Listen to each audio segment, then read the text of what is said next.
কোরআনকে মিটাতে চায় তাদের সঙ্গে আবার দল করব, আবার বলবো কোরআনকেও বাঁচাবো। এটা মুনাফিকি হবে না? হবে না? জোরে বলুন। আজকে নিশ্চয়ই ভাষাটা আপনারা শুনেছেন, কেউ বলেছে কোরআন শেষ হয়ে যাবে, আমার উন্নতি শেষ হবে না। তোমার আমার এলাকায় কেউ যদি কোরআন মিটাতে চায়, আল্লাহ তাকে মিটাবে না? মিটাবে না? আবার দুশ্মনেরা, কোরআনের দুশ্মনেরা, কোরআনের দুশ্মনেরা ভুল বলেছে। সে কোরআনের পক্ষে না দুশ্মন? কোরআনের দুশ্মনের সঙ্গে সাথ দেওয়া যাবে? জোরে বলুন। আর কোরআনের দুশ্মনের যে সাথ দেয়, তার নামের আগে পিছনে মোহাম্মদ মোল্লা যাই থাকুক, সে কি ইসলামের মধ্যে আছে মনে হয়? কথা মাথায় ঢুকছে না? ঢুকে না? আজ আমি ভারতবর্ষের নাগরিক, আমার দেশের সংবিধান আমাকে অধিকার দিয়েছে, আমি আমার ধর্মীয় কৃষ্টি কালচার রীতি নীতি নিয়ে থাকবো, অপরের বিষয়ে কোন রকম সমালোচনা আঘাত দেবো না, আমরা দিই না। কিন্তু বড় দুঃখের সাথে বলতে হয়, এই বাংলাতে কয়েকদিন আগে, কয়েক মাস আগে নদিয়া জেলায় কোন একজন মানব রূপী পশু সে বলতে লেগেছে কোরআনের সূরা তাওবার 5 নম্বর আয়াতে নাকি হিংসা ছড়াচ্ছে। শুনেছেন না শোনেননি? জোরে বলেন, শুনেছেন না শোনেননি? তার বিরুদ্ধে কয়েক হাজার কেস হয়েছে, যার বিরুদ্ধে কয়েক হাজার মামলা কেস হয়েছে, কিন্তু তারপরও তাকে কি বাংলার প্রাক্তন যিনি দায়িত্বে ছিলেন বন্দী করেছিলেন? জোরে বলুন। কেন? ইও কোরআনের দুশ্মন, ও কোরআনের দুশ্মন, মিলে মিশে তাই রয়েছে, একে অপরের বিরুদ্ধে ব্যবস্থা নেয়নি। কিন্তু আপনাদের এই ভাঙরের কোন একজন মা গ্রামীণ একটা ভাষা বলেছিল, অমুকের স্বামী নেই। মনে পড়ছে? মনে পড়ছে? মনে পড়ছে? স্বামীকে গ্রাম্য ভাষায় কি বলে?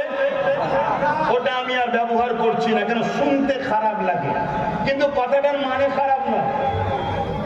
কথাটার মানে খারাপ নয়। তোমরা সেইভাবে দাঁড়িয়ে গেলে কেন?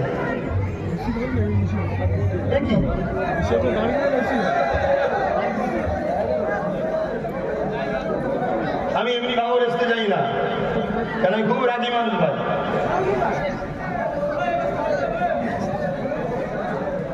আমি তো প্রথমেই বলে দিলাম, তোমাদের আপত্তি থাকে তোমরা সাইডে সরে যাও,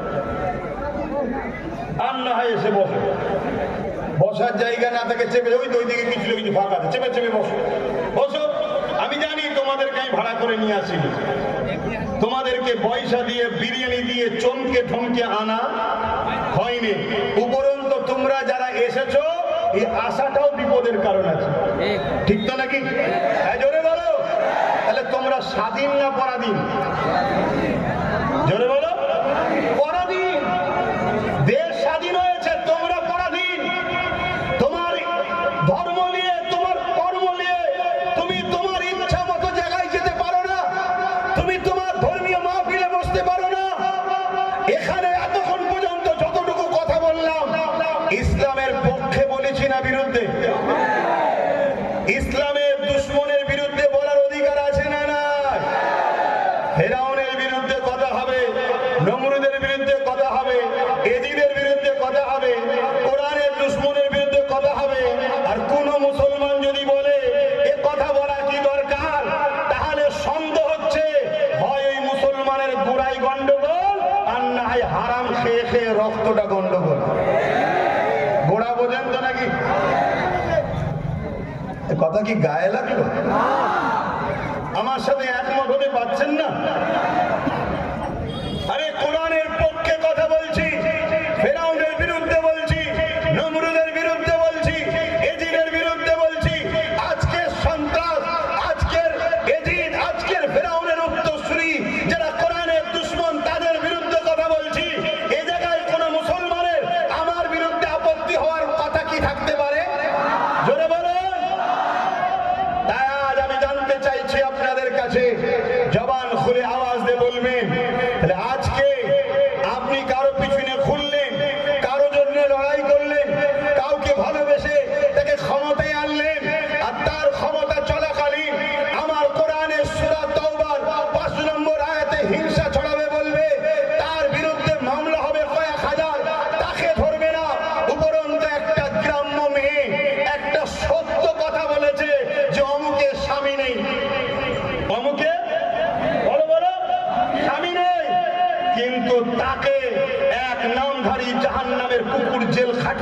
ছাঁটাইনে।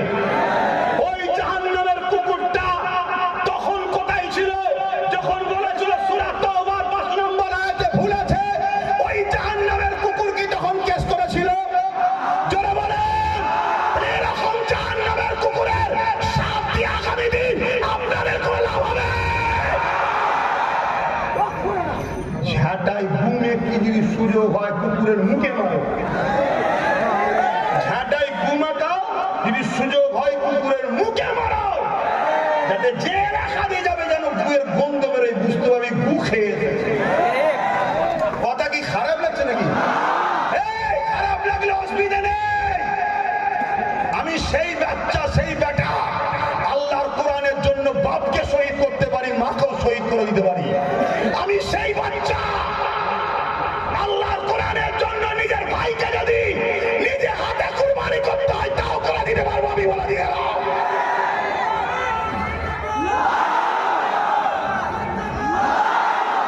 কেন কিয়ামত মরতে হবে মনে রেখে দিও।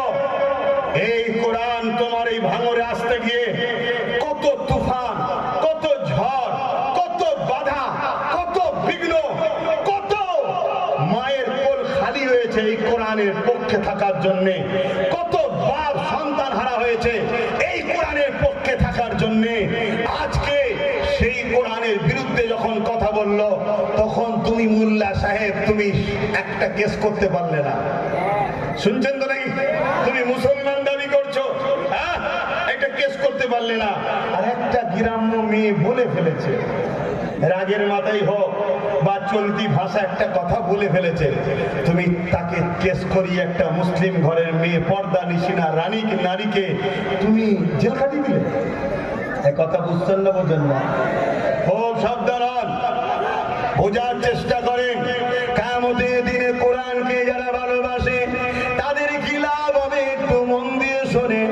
এই কোরআনের প্রেমিকরা শুনবে না শুনবে না হাত তুলে বলো। কারা শুনতে চাও হাত তুলে রাখো, হাত নামিয়ে দাও। মনে রেখে দিও কিয়ামতের দিনে এত কঠিন দিন হবে যেদিন মাথা রাখবে এক হাত উপরে আল্লাহ সূর্যকে নামিয়ে দেবে। ওই দিনেতে কোনো রকম ছায়া থাকবে না। খুব ভালো করে শোনো, আশা জীবে ছায়া ছাড়া অন্য কোনো ছায়া থাকবে না। ওই কিয়ামতের দিন এত কঠিন হবে, বাপ ছেলের হবে না, ছেলে বাপের হবে না, মা মেয়ের হবে না, মেয়ে মায়ের হবে না, স্বামী স্ত্রীর হবে না, স্ত্রী স্বামীর হবে না, কেউ কারো হবে না। ওই কিয়ামতের দিনেতে আল্লাহ লাউহে মাহফুজে যে কোরআন রয়েছে ওই কোরআনকে দীর্ঘ 23 বছর ধরে আমার রাসূলুল্লাহর উপরে আল্লাহ নাজিল করেছে। ওই কোরআনকে আল্লাহ এমন করে সুন্দর করে সাজিয়ে দেবে। ওই কোরআন আল্লাহ পাকে আরশ আজিমের নিচেতে আল্লাহর কুদরতি ক্ষমতা দিয়ে হাঁটাহাঁটি করতে থাকবে। শুনছো তো নাকি? শুনছো? প্যান্ট শার্ট পরা, মাথায় টুপি নেই, দাড়ি চাচা, ভুল করেছো, নামাজ কাজা করেছো, টিভি দেখেছো, গান শুনেছো, ফাংশনে গেছো, যাত্রায় গেছো, এই তোরা কামেন নাই, গুনাহগার। গুনার মাপ আছে, কিন্তু কোরআনের দুশ্মনও তার সাথ দিলে ঈমান চলে যায়, তার মাপ নাই।